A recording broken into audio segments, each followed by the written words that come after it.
Ladies and gentlemen, how you doing, team? My name's Glenn Carlson. Stoked to be with you all yet again. And as always, I'm kind of coming at you with the overall intention of sharing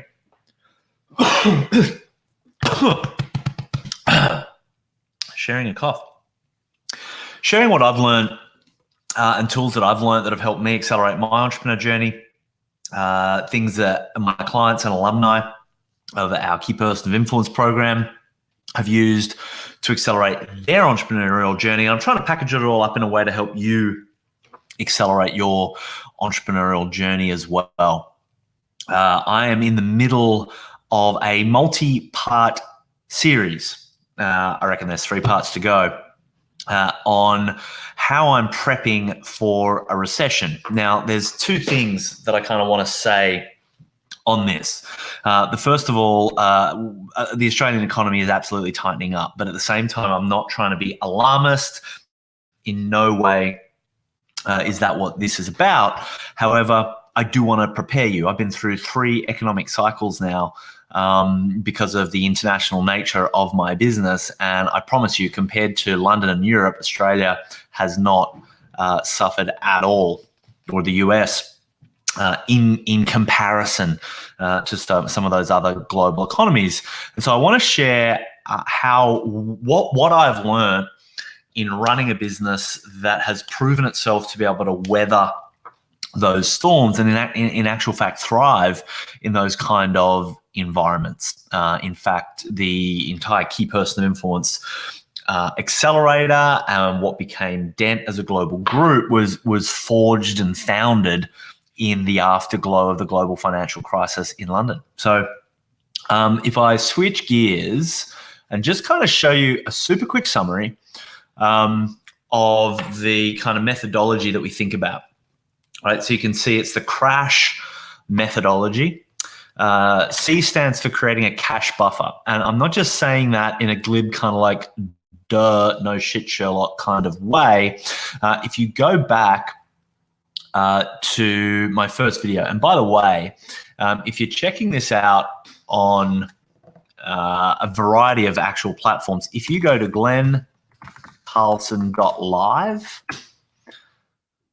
right, so if you go to glenncarlson.live, that will take you straight to my Facebook video page. You'll be able to scroll down and you'll be able to see the first, second, third, I think this is 4th of the series. So I talked about essentially how I built my business to the point where it was making super revenue, but we weren't generating any profit. And I talked about the 6 things that we had to do differently to be able to force the business to become profitable. So I dive into that. It's a really useful one. It's got lots of great comments. Second was about reducing costs.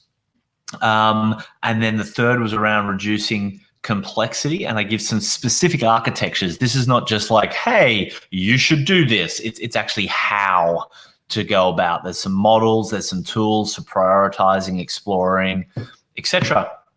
So in this one, I want to talk about assets. Ended up talking about automation kind of further up here. So I'm really going to be focusing on talking about assets today. And I'm going to talk about why it's important. Let me just get rid of that. And let me do this. All right. So first of all, if you're just joining me, I want to thank you for tuning in. This is like number 4 or 5 in a multi-part series on how to prepare your business for a recession. Although it's not just for a recession, it's for all times to be able to get the most out of your business. So what do I mean by assets?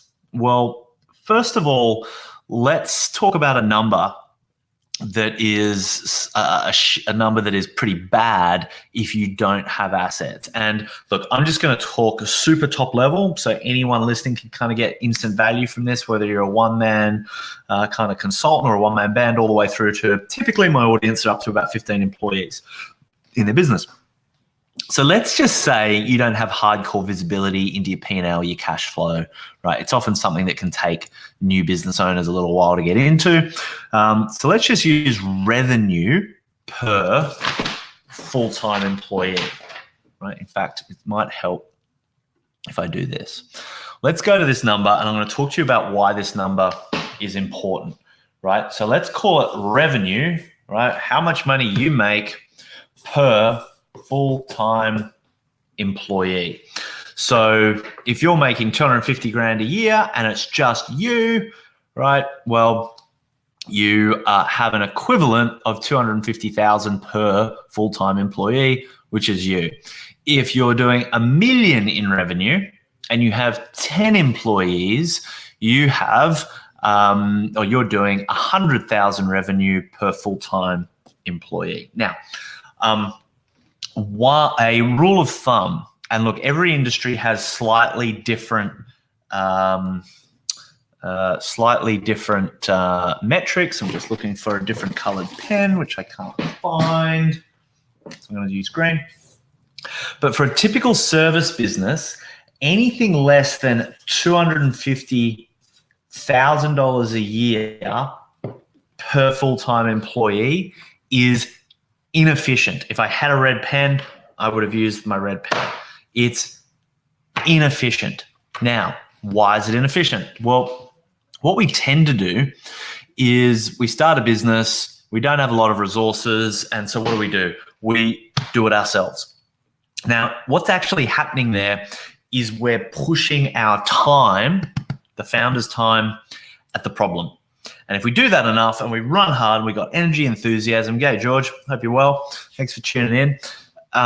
We start making some money and then we hire people and then a problem comes up. And so now what do? Well, we now delegate and we get them to solve the problem. And all of a sudden, all these problems pile up because haven't you noticed that all business is just one never-ending stream of problems after another? And so what tends to happen is business owners tend to get in the habit of solving problems with people. Now, for those of you that are running more established businesses, I promise you that your people costs are one of the top 3 costs in your entire business. People are freaking expensive. And I love people, but humans, including myself, are inconsistent, unreliable, and something else. Unpredictable, right? When we're not consistent, we get sick, we have bad days. Sometimes we're on fire. Have you ever felt that where sometimes you are just in the zone or one of your team is just in the zone and shit happens in their life and like they're distracted or you're distracted or what have you. So we're humans, right? We're all over the place. So what starts to happen is if our default is to throw people at the problem, then we become really inefficient. And this is not a good thing if you're running inefficiently leading into a recession. It's not a good thing at the best of times, right? But when the markets are booming, all ships rise, right? If you can be applying these principles when the market is booming, you'll make bank. But if you can apply these business principles when the market is going south, then you'll weather the storm where your competition won't. And it can actually become a really good time for acquisition and all sorts of stuff. So we throw people at the problem. Now, the more people we throw at problems in terms of running our business, the worse that ratio gets, right? So if you're doing $1 million in revenue, but it's taking you 10 people, full-time equivalents in your organization to generate that revenue, you're only doing $100,000 per person. It means each person is inefficient. So how do we make them more efficient? Well, we need to give them better tools. Now, the way I'm going to talk about tools, I'm going to use the word assets. Right? And I'll get you to write this down. All stress, frustration, and bottlenecks can be traced back to an asset deficiency. All stress, frustration, and bottlenecks can be traced back to an asset deficiency. And by the way, if there's someone tuned in, if you can type that in to the comments, because then I'll bring it up on the screen. All stress, frustrations, and bottlenecks in your business can be traced back not to a people inefficiency, to an asset inefficiency, to an asset problem. All stress, frustration, and bottlenecks can be traced back to an asset deficiency.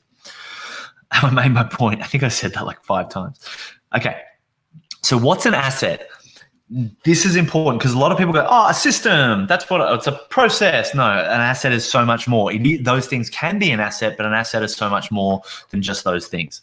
So an asset is defined as this: anything that continues to produce new value if you and your team would disappear. anything that continues to produce new value, if you and your team were to disappear. Thanks, Paul, you're a legend. But bam, there it is. All stress, frustrations, bottlenecks. One more time can be traced back to an asset deficiency, right? So let's just have a think of some examples of an asset, right? Let's say you're starting a business, you're sitting down, you're having a coffee with someone, you're trying to sell them something. And let's say that's all you've got, just you. Well, what could make you more effective? Well, maybe a brochure would make you more effective. If all of a sudden you now had a brochure and you could get more done in less time, right? That brochure is actually now producing value, right? And even if you as the founder were to disappear, somebody else could use that brochure and also get that value in terms of one of your team, one of your salespeople. Well, that becomes an asset. So you can then extrapolate that out. If let's say we're in sales and marketing and we're trying to make sales and marketing more efficient, well, we can go, it's just you running around trying to promote stuff, generate interest, sell stuff. Then we can add collateral like brochures. We can add websites. We can add video content. Maybe you build a white paper or a report, or you create a bunch of content, some YouTube videos. Maybe you do an online webinar. Maybe you on and on and on. Maybe you produce a book, right? You write a book, on and on and on. All of a sudden, these are assets, right? And people don't necessarily think of, what's missing in my business is a brochure or an asset like that. And so it's important not to just think of assets as systems and processes, right? An asset can be anything that if that thing was to now exist, it would create more efficiency and it would continue to create new value. So a salesperson, for example, is not an asset. People aren't assets, right? We're humans, we're people. And if you want some proof that we're not assets, you try and find a human being on the balance sheet in a business. No, we show up in the P&L, right? So that's where people show up. However, so a salesperson is not an asset. However, the sales training video series that you create to train your salespeople, or the checklists that they use, or the digital diagnostic tools that they use that make them more efficient, are assets. Now, if you get into operations, the structure of how you run a meeting, so it runs in the same way every time, of how you deal with issues and challenges and problems, if that's documented, it's structured, and that's how you run it, then that becomes an asset. So when you have a new manager come in, they can just run the process really efficiently and the whole system runs. That would be more of an operational asset. I hope you're starting to get my meaning here. So one of the things that I've identified is that all stress, frustrations, and bottlenecks can be traced back to an asset deficiency. So if you're finding yourself unprofitable, the question you want to ask is, well, what is the missing asset, right? Then you might say, well, I'm not generating enough leads. Okay, what's the asset that would allow you to generate more leads? And it might be some of the things that we've spoken about. Or there's no profit. Okay, well, we do an analysis like we did up in cost savings, and we identify what's the missing asset that would allow us to be able to reduce those costs. And on it goes. So assets are really, really key. It is the difference between being a business operator, which is you doing stuff, and being a business owner, right? So one of the things that I want you to think about, I'm going to switch here, is how do you shift your mindset to a business building, asset production mindset, right? I'm stoked you're getting it, George. This is super key. So this is one of the things that I recommend you do. I'm going to go black here. I found one of my pens. Cleaner came this morning, cleaned up. Don't clean the desk.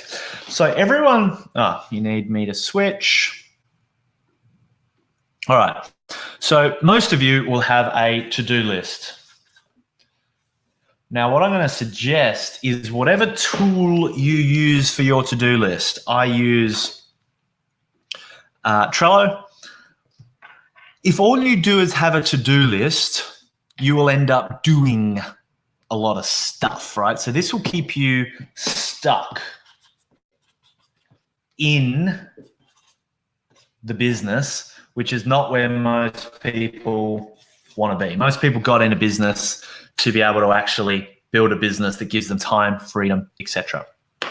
So what I encourage you to do is next to your to-do list, also have a to-build list, right? And this is all about the assets that you need to build. So it's like, okay, I need to build that brochure, I need to build that slide deck, I need to build that white paper, I need to write that blog, etc., etc., etc.